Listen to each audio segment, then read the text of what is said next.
उसके मुख्य घटक हैं भू बीटा के जो, वो ह्यूमिक एसिड है, फॉल्विक एसिड है, बेंटोनाइट सल्फर है, मिनरल्स है और न्यूट्रिशंस है। तो ये जो चारों चीजें होती है ना, ये जमीन से ही प्राप्त होती है। चाहे ह्यूमिक एसिड हो, चाहे फॉल्विक एसिड हो, चाहे बेंटोनेट सल्फर हो, चाहे मिनरल्स हो, चाहे न्यूट्रिशंस है, ये जमीन में लाखों साल पहले जैविक क्रिया के द्वारा मिलती हैं। और खुदाई के अंदर जब इनको निकाल के लाते हैं और जब इसको खादों के साथ, खादों के रूप में, खाद के रूप में प्रयोग करते हैं और खेत में डालते हैं, तो जो जमीन है उसकी उपजाऊ क्षमता बढ़ जाती है। अब मिट्टी से भूविटा को लाभ क्या होता है? भूविटा को लाभ ये होता है कि मिट्टी जो भुरभुरी रहती है, या जिसमें जो हवा का प्रवाह है लगातार जमीन के जड़ तक, अगर पौधे की जड़ तक पहुंच रहा है, तो पौधा अच्छी तरह से नाइट्रोजन और ऑक्सीजन ले सकता है, जो ये काम करता है। और ह्यूमिक एसिड जो काम करता है, वो मिट्टी के जैविक कार्बन्स जो होते हैं ना, ऑर्गेनिक कार्बन्स, उनको बना के रखता है, ताकि ऑर्गेनिक कार्बन जितना अच्छा रहेगा मिट्टी के अंदर, उतनी अच्छी मिट्टी उत्पादकता बना बना के रखती है। तो पौधों के इससे लाभ क्या होता है? पौधों से लाभ होता है कि पौधों की जड़ें जमीन के अंदर तक जाती है। जब मिट्टी मुलायम रहेगी, उसमें जैविक कार्बन अच्छा रहेगा, तो उसके अंदर तक जाती हैं। और जाने के बाद जितनी अच्छी जड़ें जाएंगी, उतनी अच्छा उसका तना बढ़ेगा। इनकी विधियां जो है, 10 किलोग्राम प्रति एकड़ आप प्रयोग कर सकते हैं। तरीका उसमें यह है कि आप मिक्स भी कर लें, और तरीका उसमें यह है कि आप घोल कर भी दे दें। तो अगर मिक्स करके ऐसे छिड़काव करते हैं, तो वो जो है 10 किलो की जरूरत पड़ेगी। और सॉरी, मिट्टी के साथ अगर आप मिलाते हैं, खाद के रूप में छिड़कते हैं, तो वो लगभग 10 है। इको हरियाली, इको हरियाली क्या काम करता है? इसमें मुख्य घटक इसके क्या क्या है? तो इसमें सीवीड एक्सट्रैक्ट है। सीवीड एक्सट्रैक्ट होता है, शुद्ध भाषा में बोलते हैं, जो काई होती है ना, काई में बहुत अच्छी अच्छी चीजें होती हैं, अमीनो एसिड्स होते हैं, न्यूट्रिशंस होते हैं, विटामिन से होते हैं। और उससे क्या होता है कि जब ये सारी चीजें, विटामिन, अमीनो एसिड्स, ये जब पौधे में जाते हैं, तो पौधे अपना प्रकाश संश्लेषण की क्रिया जो है वो चालू रखते हैं। जब प्रकाश संश्लेषण की क्रिया सही से चलती है, तो वैसी कंडीशन में क्या होता है कि पौधे को लाभ होता है। और जब लाभ होता है, तो पौधा अच्छी फसल देता है। पौधा जो है ना, अच्छी तरह से बढ़ता है। उसके जो फ्रूट्स हैं वो अच्छे आते हैं, उसके जो फल है वो अच्छे आते हैं, सॉरी, उसके जो फूल हैं वो अच्छे आते हैं। और जो पत्तियां हैं वो चौड़ी रहती हैं।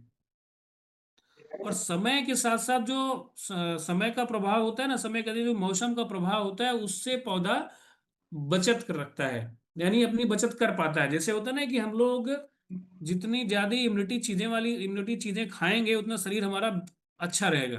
तो सेम वही कार्य अपना रहा करता है इको हरियाली। अब इसकी प्रयोग विधि की अगर बात करें, तो इसका जो है मात्रा जो है ना, ये 2 से 4 ग्राम या 5 ग्राम प्रति लीटर के हिसाब से आप दे सकते हैं 1 लीटर में। अब चौथे में मैं आपको बताऊं, तो पीजीपीआर जो है ना, ये जब पौधा बड़ा होने लगता है, जवान हो रहा होता है, तो उसकी ग्रोथ में बहुत बड़ा रोल देता है। ये इसके नाम में ही निहित निहित है। Post growth plant growth promoter है ये। एक तो होता है कि जब पौधा उग रहा हो उस समय भी देना, और उसके बाद भी देना। तो ये क्या है ना कि पौधे को ना, जो पौधों की जड़ें होती हैं, जैसे हमने पीपीटी में भी दिखाया है, ये जड़ों को, जो राइजोबियम होता है ना, उसको उत्पादित करने का बड़ा अच्छा काम करता है। राइजोबियम का नाम आप लोगों ने सुना होगा। ये जड़ों में ही होता है, और इसकी वजह से ही पौधा आगे बढ़ता है, लंबाई बढ़ती है उसकी, हरापन उसमें अच्छा बना रहता है, नाइट्रोजन अच्छी तरीके से जड़ों में जाती है, फास्फोरस फास्फोरस अच्छी तरह जड़ों में जाती है। और जब इसका घोल पौधों में पहुंचता है ना, तो जड़ों की जो रोग प्रतिरोधक क्षमता है ना, वो बढ़ जाती है। और जो मिट्टी के कारण कभी कभी क्या होता है ना कि ज्यादा पानी हो गया, फंगस लग गया या अन्य तरह के कीट आ गए, तो उससे ये जो है पौधों की सुरक्षा करता है। उपयोग भी इसकी क्या है, 2 से 5 ml प्रति लीटर आप डाल सकते हैं, ड्रिप से भी कर सकते हैं और सिंचाई से भी स्प्रे कर सकते हैं। अब चौथा प्रोडक्ट हमारे पौधे के स्ट्रक्चर पे काम करता है। ठीक उसी तरह कि जैसे एक मनुष्य जो है ना, कहते हैं ना कि डॉक्टर कहता है कि आप दवा लीजिए, आप शरीर की ना इम्यूनिटी, आपका इम्यूनिटी जो है ना वो बढ़ जाए। जैसे आयुर्वेद में लोग बोलते हैं, कुछ लोग समझदार इसमें होंगे चंद्र प्रभावटी बोल देते हैं, या आजकल रिवाइटल आ जाता है, कई तरह की चीजें, कई तरह के सप्लीमेंट चल रहे हैं शरीर को बढ़िया रखने के लिए। तो इसी तरह ये फसलों को बढ़िया रखने के लिए, पौधे को बढ़िया रखने के लिए इसका प्रयोग किया जाता है। अब ये जो 4 चीजें हैं, मिट्टी लंबे समय तक उपजाऊ, जल धारण क्षमता, जैविक सक्रियता बढ़ती है, इन सबको मिलाने से जड़ें मजबूत होती हैं, फसल गहरी हरी और बेहतर होती है, उत्पादन जो है वो फल फूल फूल फल और उपज में वृद्धि होती है, सुरक्षा जो है रोग एवं मौसम के जो तनाव है उससे बचाव होती है, बचत, रासायनिक खादें, जो अब यहाँ बचत की जो बात आती है कि जो हम रासायनिक खादों का इस्तेमाल करते हैं ना, यूरिया डीएपी, उस पर निर्भरता कम होती है। और पर्यावरण के रूप में अगर देखें तो ये जैविक खेती की तरफ बढ़ाता है हमें। टिकाऊ, यानी जब आप आपकी जमीन में ना ऑर्गेनिक कार्बन अच्छा बना रहेगा ना, तो कहते हैं कि मिट्टी में कुछ भी आप डालोगे वो उगाएगा। क्योंकि मिट्टी में जब स्टेबिलिटी आ जाती है, उसका उदाहरण आप ऐसे ले सकते हैं कि आज से अगर 70-80 साल पहले पीछे चले जाएं, जब हमारे देश में जैविक उत्पादन हुआ करता था, तो आप अपनी पीढ़ियों में पीछे अगर आप चले जाएंगे तो आप देखेंगे जो आपके बाबा दादा या उनके परदादा या परदादा होंगे ना, वो अपनी ना 80 से 100 साल की उम्र पूरी करके जाते थे। कुछ लोग 110 साल तक चलते थे।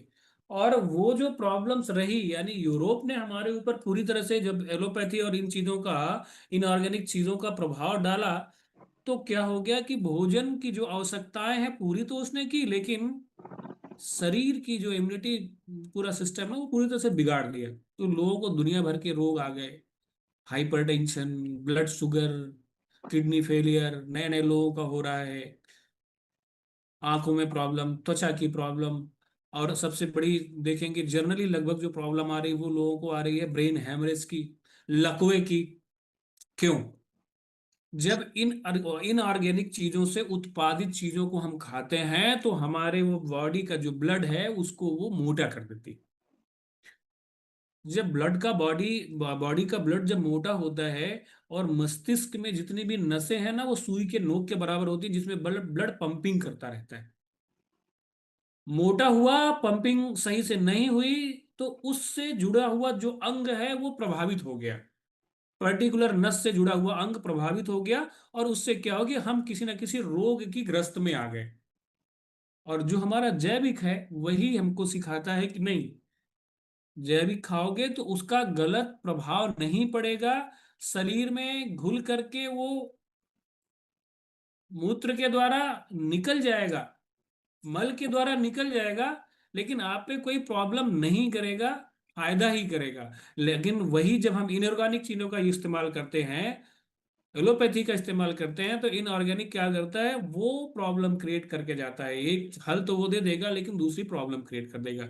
तो उसी चीज को समझाने की मैं कोशिश कर रहा हूं कि ये जो आपके चारों प्रोडक्ट हैं ये आपके ऊपर कैसा प्रभाव डालते हैं, क्योंकि ये जो विषय है ना आपके शरीर से जुड़ा हुआ है।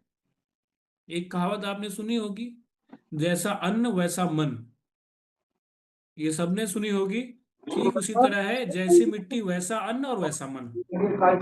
मिट्टी में अच्छा उगेगा, आप अच्छा खाओगे, तभी आप जितना चलोगे उतना चलते हुए जाओगे। आगे बढ़ते हुए हम चलते हैं। सही तरीका जो है, पहले भू बीटा बुआई के समय पे, फिर पीजीपीआर सिंचाई के बाद, सिंचाई के साथ फिर इको हरियाली, और फिर एग्रो 90 का स्प्रे।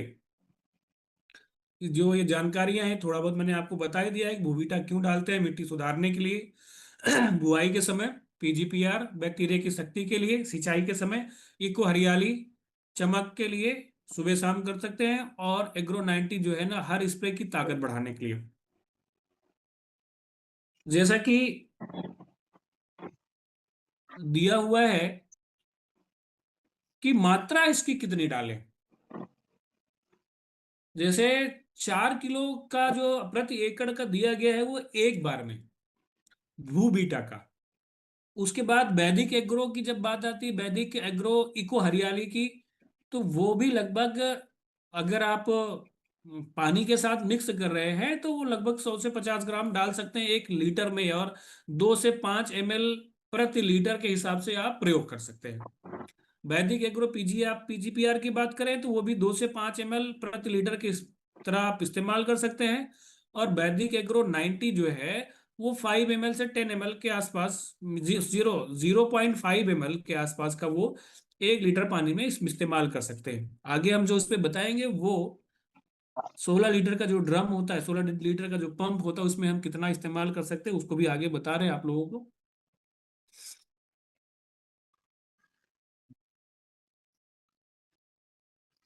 अब जो हमारा 16 लीटर का जो ये पंप आता है, मैं चाहूंगा कि आप लोग पेन कॉपी लेके बैठे हैं तो इसको लिखते भी जाएं,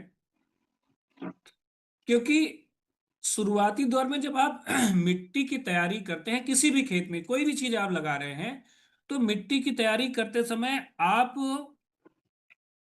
पहला जो 4 किलो का डोज है भू बीटा का, वो आप यूरिया डीएपी के साथ जो भी कर रहे हैं ना, उसमें 10 किलो की मात्रा कम करके इसको डाल सकते हैं, 10 से 15 किलो की मात्रा कम कर सकते हैं भू बीटा। और जब आप उसका दूसरा स्प्रे तैयार करते हैं, तो दूसरा स्प्रे तैयार करते समय जो 16 लीटर का स्प्रे होता है, 16 लीटर के स्प्रे में आप भू बीटा का जो इस्तेमाल करेंगे वो 200 से 300 ग्राम आप लेंगे। इसको ध्यान से लिखिएगा कि 16 लीटर को एक स्प्रे है, उसमें भू बीटा जो होगी वो आपका 200 से 300 ग्राम। इको हरियाली जब हम लेंगे तो मैंने जैसे बोला था फाइलर स्प्रे में मतलब 30 से 40 ml, 30 से 40 ml लेंगे। ये 16 लीटर का मैं बता रहा हूं। उसके बाद जब पीजीपीआर की बात आएगी तो पीजीपीआर आप 16 लीटर में लगभग 150 ml ले सकते हैं, या 150 से 250 ml के बीच में ले सकते हैं। 150 से 250 ml ये 16 लीटर का स्प्रे है। मैं बार बार कह रहा हूं कि 16 लीटर का स्प्रे जब आप पंप बनाते हैं तो ये मात्रा रखें। और जो अपना चौथा प्रोडक्ट है एग्रो 90, सिलिकॉन होता है इसमें, ये आप 5 से 10 ml ले सकते हैं।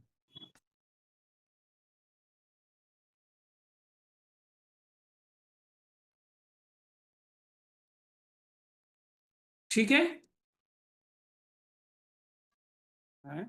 5 से 10 ml ठीक है राजेश जी। जी सर, बिल्कुल सर। ये इसकी सही मात्रा सर। है। देखिए होता क्या है कि, अच्छा ये चारों प्रोडक्ट जो है ना ये घुलनशील हैं, इनको घोल करके जब डालेंगे 16 लीटर में, वो ये काम कर सकते हैं कि आप पहले 1 लीटर का डब्बा लें, उसमें ये मात्रा जो है इस मात्रा को निकाल के चारों प्रोडक्ट को डाल दें, और उसके बाद फिर स्प्रे करना चालू कर दें उसमें। यानी 16 लीटर के ड्रम में 15 लीटर पानी और ये पूरा 1 लीटर इसको डाल करके मिक्स कर दें। कहीं कहीं 20 लीटर का भी स्प्रे आता है, उसमें भी यही मात्रा डाल सकते हैं। अगर आप लोग इन बातों से सहमत हैं तो आप थंब इम्प्रेशन दे सकते हैं। आगे बढ़ा जाए। बिल्कुल सर, बिल्कुल।